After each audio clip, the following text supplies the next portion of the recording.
পায়েস খেতে কার না ভালো লাগে। আর সেটা হয় চালের পায়েস। পায়েসের আর এক নাম কি জানো? মিষ্টি ভাত। আগেকার দিনে দাদু ঠাম্মিরা এটাই বলতো। গুড মর্নিং বন্ধুরা, আজকে একটা নতুন ভিডিও নিয়ে চলে এসেছি। তোমরা বুঝতেই পেরেছো থাম্বনেল দেখে। আজকের এই ভিডিওটা হলো পায়েস। পায়েস কীভাবে রান্না করব দেখে নাও। প্রথমে আমি 2 লিটার দুধ নিয়ে নিয়েছি।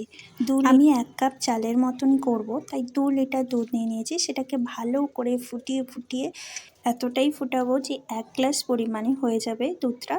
তোমরা দেখতেই পাচ্ছ একে একে আমি 2 লিটার দুধ দিয়ে দিচ্ছি।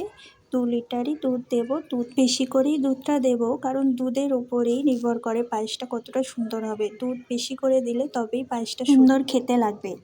আমি যেহেতু 1 কাপ চালের মতো পায়েস বানাবো, সেহেতু আমি ছোটো মতো একটা হাঁড়ি নিয়ে নিয়েছি। তোমরা চাইলে বড় হাঁড়িও নিতে পারো এবং তার জন্য দুধও বেশি লাগবে। চলো এখানে দুধটা বসিয়ে দিয়েছি, ততক্ষণ ফুটুক। আমি আমার সরঞ্জামগুলো রেডি করে নিই পায়েস তৈরি করতে। যেগুলো লাগবে কিশমিশ, কাজু, ঘি, সেগুলো আমি রেডি করে রাখি। দেখতে পাচ্ছেন বন্ধুরা, আমি কিশমিশগুলো ছোটো ছোটো করে কেটে নিচ্ছি এবং তার সাথে বাদামগুলো কেটে নেবো ছোটো ছোটো করে। আচ্ছা, তোমাদের কার কার পায়েস খেতে ভালো লাগে? তোমাদেরও যদি পায়েস খেতে ভালো লাগে তবে এই রেসিপি দেখে ঝটাপট শুরু করে দাও। আমি এখানে সব কিছু রেডি করে দিয়েছি। কেটে দিয়েছি বাদাম, কিশমিশ আর ঘি নিয়ে নিয়েছি একটা 10 টাকা দামের ছোটো প্যাকেট। এইবারে চালটাও ভেজে নিয়েছি। এবারে দেখবো দুধটা কতটা ফুটলো। দুধটাও ফুটে এসেছে। ফুটে অল্প হয়ে যাবে, তারপরে আমি দিয়ে দেবো চালটা। এখন দেব না, দুধটা এখন ফুটতে থাক। 15-20 মিনিট মতো ফুটতে থাক এখন, তারপর চাল দেবো, এখন দেব না। আচ্ছা বন্ধুরা, তোমরাও কি তোমাদের প্রিয় মানুষ কারোর জন্য তোমরা পায়েস বানাতে চাও, কিন্তু পায়েস বানাতে পারছো না? তবে অবশ্যই এই ভিডিওটা দেখে বানিয়ে ফেলো। আমি প্রথমেই বলেছিলাম যে 1 কাপ চালের মতো বানাবো। দেখুন আমি 1 কাপ চাল গোবিন্দভোগ চাল নিয়ে নিলাম। 1 কাপ মতো, বেশি নেব না, কারণ 1 কাপ চালেই কিন্তু 1 হাঁড়ি, ছোটো হাঁড়িটা দেখছো, 1 হাঁড়ি পায়েস হয়ে যাবে কিন্তু। এবার আমি একটা প্যান নিয়ে নিয়েছি। এবার ঘিটাকে গরম করে আমি এই যে 1 কাপ চাল নিয়েছিলাম না, তোমরা দেখলে, সেই চালটাকে আমি ঘিয়ের উপরে দিয়ে একটু ভাজা করে নেবো। সামান্য পরিমাণ, বেশি করব না, যাতে চালটা পুরো হয়ে যায়, শক্ত হয়ে যায়, এমন করব না। তোমরা বুঝতেই পারছো, সামান্য ভেজে নেবো ঘিয়ের উপরে দিয়ে। আমি 1 পাতা ঘি রেখেছিলাম, ওই 1 পাতা ঘি দিয়ে দিলাম। ওই ঘিয়ের উপরেই আমি 1 কাপ চালটা ভেজে নেবো ভালো করে। ঘিটা গরম হয়ে গেলে আমি চালটা দিয়ে দেবো। যে 1 কাপ চালটা আমি রেখেছিলাম সেটা দিয়ে দেবো ঘিয়ের উপরে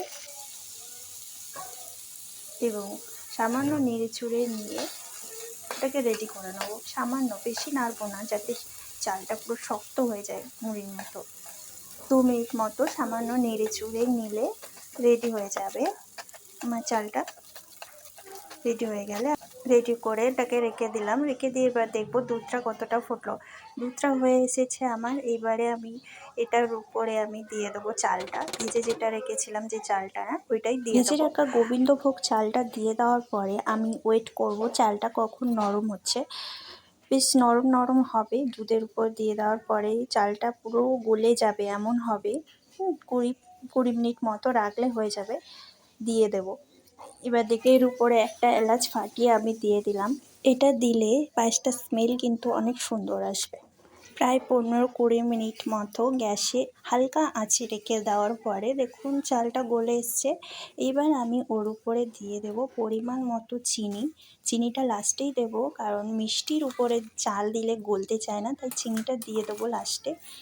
দেখুন আমি পরিমাণ মতো চিনি দিচ্ছি, যেমন চাল নেবেন সেরকম পরিমাণ দেবেন। আর দেখুন বাতাসাটা দিয়ে দিলাম। বাতাসা দিলাম, বাতাসা দিলে যে পায়েসের যে সাদা ভাবটা থাকে না, ওটা থাকে না, একটু হলুদ ভাব চলে আসে, লাল, যেটা দেখতে অনেক সুন্দর লাগে। কাজু বাদাম যেটা আমি গুঁড়ো করে রেখেছিলাম আর কিশমিশ ছোট করে কেটে রেখেছিলাম, সেইগুলো আমি দিয়ে দিলাম। সেই উপকরণগুলো দিয়ে আমি সামান্য নেড়ে নিলাম। দেখুন রেডি হয়ে গেছে আমার পায়েস।